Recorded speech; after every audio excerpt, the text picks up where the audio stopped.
नमस्ते, म दीपक भट्टराई, न्युमरोलोजिस्ट तथा लाइफ कोच। आज तपाईहरुको बीचमा म एउटा छुट्टै विषयमा छलफल गर्न गइरहेको छु। तपाईहरु सबैले एस्ट्रोलोजीको बारेमा सुन्दै आइरहनु भएको छ, तर एस्ट्रोलोजीकै एउटा रूपमा न्युमरोलोजीको बारेमा तपाईहरुले कतिपयले आज नयाँ विषयमा सुन्दै हुनुहुन्छ। त्यसैले म आजको यो भिडियोमा तपाईहरुलाई न्युमरोलोजीको बारेमा जानकारी गराउन गइरहेको छु। र यो न्युमरोलोजी भनेको अंकगणित हो। जसैगरी हामी आमाको कोखबाट यो पृथ्वीमा जन्मिन्छौं, त्यसपछि जन्मिदादेखि नै हाम्रो यो अंकगणितको खेल अगाडि बढ्न थाल्छ। यो अंक ज्योतिष जस्तो जन्मिदाखेरि हामी एउटा नम्बर लिएर जन्मेका हुन्छौं, यो गते, यो बार, त्यसपछि यो महिना र यो साल भनेर यसरी जन्ममिति लिएर जन्मेका हुन्छौं। र त्यसैगरी बढ्दै बढ्दै जाँदाखेरि हामी यो स्कुल जाने क्रममा हामी यो यति वर्षको भयो, यो 2 वर्षको, 1 वर्षको, 3 वर्षको, 4 वर्षको भन्ने यो पनि एउटा नम्बर हुँदै हुँदै जान्छ। 9, 10, 11, 12 यस्तै गरी बढ्दै जान्छ। र त्यसैगरी स्कुल जाँदाखेरि पनि 1, 2, 3, 4 त्यसैगरी अगाडि बढ्दै जान्छ। र त्यसपछि हामी बढ्दै बढ्दै जान्छौं, हुर्किदै जान्छौं।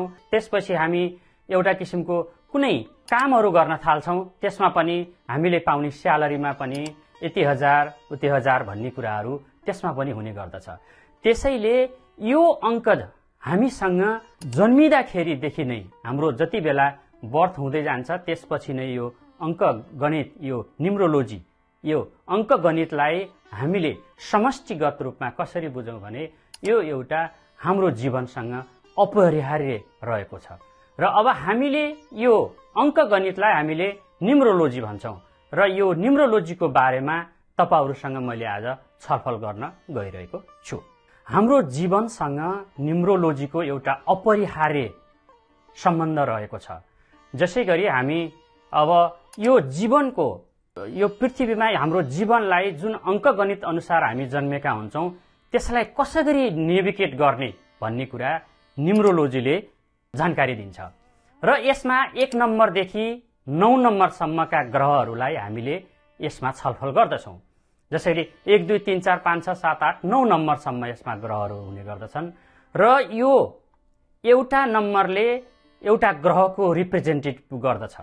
त्यसैले हामीले नम्बर 1 नम्बर भनेको जस्तो ड्राइभर नम्बर 1 भन्दछौं, त्यसमा कुनै पनि दिनको 1 गते, 10 गते, 19 गते र 28 गते जन्मिएका मान्छेहरू 1 नम्बर ड्राइभरमा हुने गर्दछन्।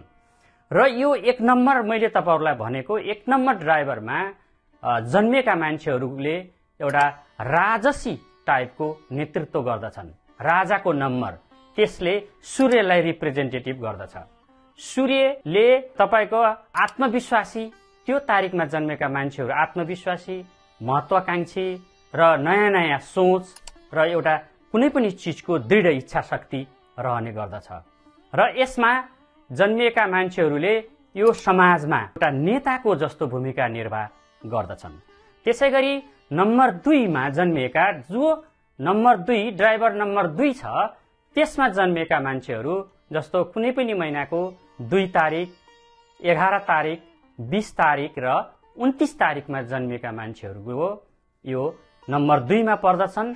नम्बर 2 ले मूनको रिप्रेजेन्टेटिभ गर्दछ र यो चन्द्रमालाई यसले देखाउँदछ।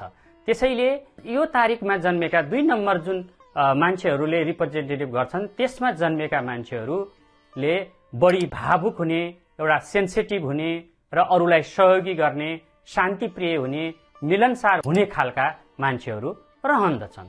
त्यसैगरी नम्बर 3 नम्बरमा जन्मेका मान्छेहरू 3 तारिक, 12 तारिक, 21 तारिक र 30 तारिकमा जन्मेका मानिसहरू यो नम्बर 3 भनेको हाम्रो जुपिटरलाई रिप्रेजेन्टेटिभ गर्दछ, बृहस्पतिलाई। र यो तारिकमा जन्मेका यिनी मानिसहरूको स्वभाव एउटा सृजनशील, बोल्ने, भाग्यमानी, कला, सञ्चार, आशावादी किसिमका हुने गर्दछन्। र 3 तारिकमा जन्मेका जुपिटरलाई रिप्रेजेन्टेटिभ गर्ने मानिसहरूले एउटा किसिमको उनीहरू नलेजेबल, धेरै कुराको ज्ञान हुने। त्यसैले यो तारिकमा जन्मेका मानिसहरूले सबै किसिमको एउटा गुरुको जस्तो व्यवहार प्रदर्शन गर्दछन्। म तपाईहरुको बीचमा 4 नम्बरको राहुको बारेमा छलफल गर्न गइरहेको छु।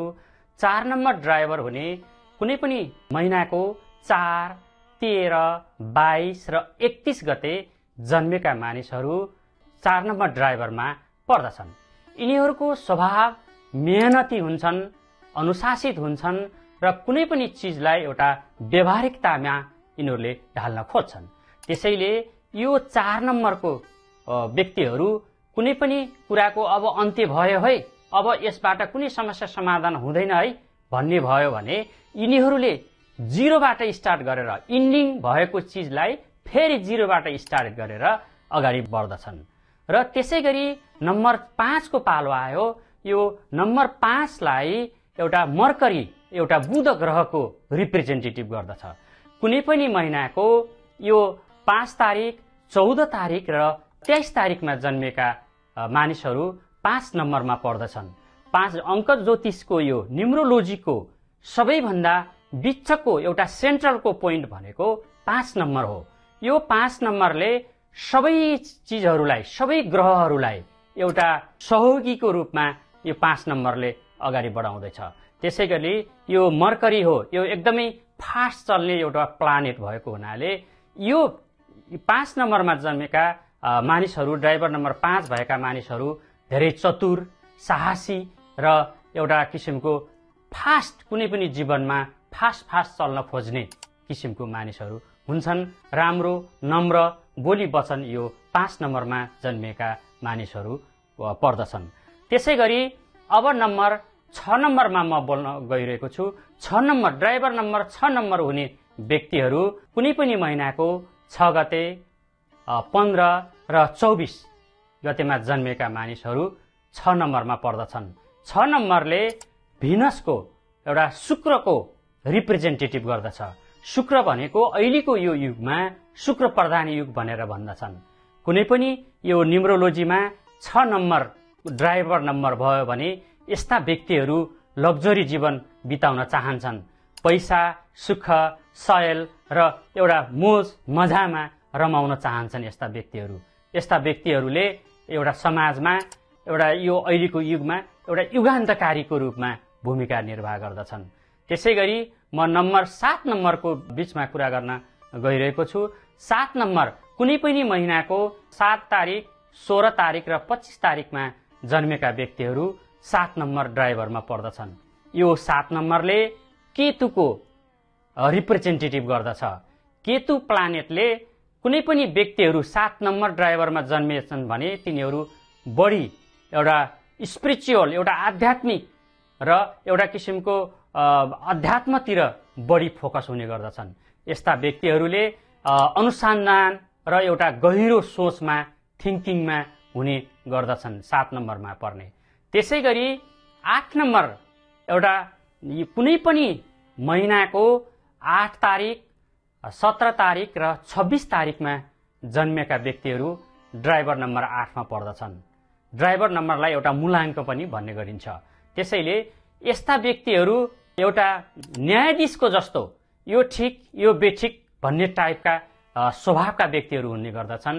यस्ता व्यक्तिहरू धेरै नै मेहनती हुने गर्दछन् र एउटा समाजको एउटा महत्वाकांक्षी, आफ्ना विचारहरू, ठूला ठूला विचारहरू सोच्ने किसिमका यो 8 नम्बरमा पर्ने व्यक्ति हुँदछन्।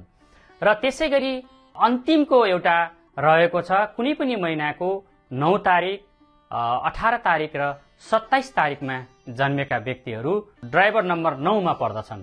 ड्राइभर नम्बर 9 ले एउटा मार्सको भूमिका निर्वाह गर्दछ। मार्स भनेको मंगल ग्रहको रिप्रेजेन्टेटिभ गर्दछ। यस्ता व्यक्तिहरू धेरै नै साहसी हुन्छन् र महत्वाकांक्षी र एउटा ऊर्जावान, केही गरौं भन्ने किसिमका व्यक्तिहरू यो 9 नम्बरमा पर्ने गर्दछन्। र अलिअलि यो 9 नम्बरका व्यक्तिहरू अलि बढी क्रोधित हुने पनि हुन्छन् यस नम्बरमा पर्ने व्यक्तिहरू। र मैले यो 1 देखि 9 नम्बरसम्म तपाईहरुलाई जानकारी गराए र अब यसले तपाईको बाहिरी व्यक्तित्व देखाउँछ। जबकि कन्डक्टर भन्ने हुन्छ यसमा, न्युमरोलोजीमा कन्डक्टर भन्नेले एउटा तपाईको शरीरको भागको जानकारी गराउँदछ। जस्तो यो अहिले ड्राइभर नम्बर भनेको एउटा यो हाम्रो कुनै पनि गाडीमा हामीले बस्दाखेरि ड्राइभरले जसै गरी अगाडि बढाउँदछ त्यसै गरी पछाडि बस्ने जुन कन्डक्टर हुन्छ कन्डक्टरले फेरि त्यो भित्रको एउटा पाठ पूर्जादेखि लिएर भित्रको म्यानेजमेन्टको टिमले गर्दछ। अहिले मैले नम्बर 1 देखि 9 नम्बरसम्मको बारेमा तपाईहरुलाई जानकारी गराए। न्युमरोलोजी कसरी जीवनलाई नेभिगेट गर्छ, यसले एउटा जीवनलाई कसरी यो अंकलाई एउटा जीवनसँग रहेर यसलाई अगाडि बढाउँछ भन्ने कुराहरु तपाईहरुलाई मैले जानकारी गराएले। यसले तपाईको जीवनको मुख्य दिशा, चुनौती र अवसरहरु देखाउँछ। त्यसैगरी यसमा विभिन्न किसिमका डेस्टिनी नम्बरहरु र बर्थ चार्टहरु बनाउनु पर्ने हुन्छ। त्यसैले म आगामी दिनमा आउने अरु भिडियोहरुमा पनि न्युमरोलोजीको बारेमा, कन्डक्टरको बारेमा र अरु विविध यो न्युमरोलोजीका विभिन्न विषयहरुमा मैले तपाईहरुको बीचमा भिडियोहरु ल्याउने छु र अहिलेलाई यति नै गरौं। धन्यवाद।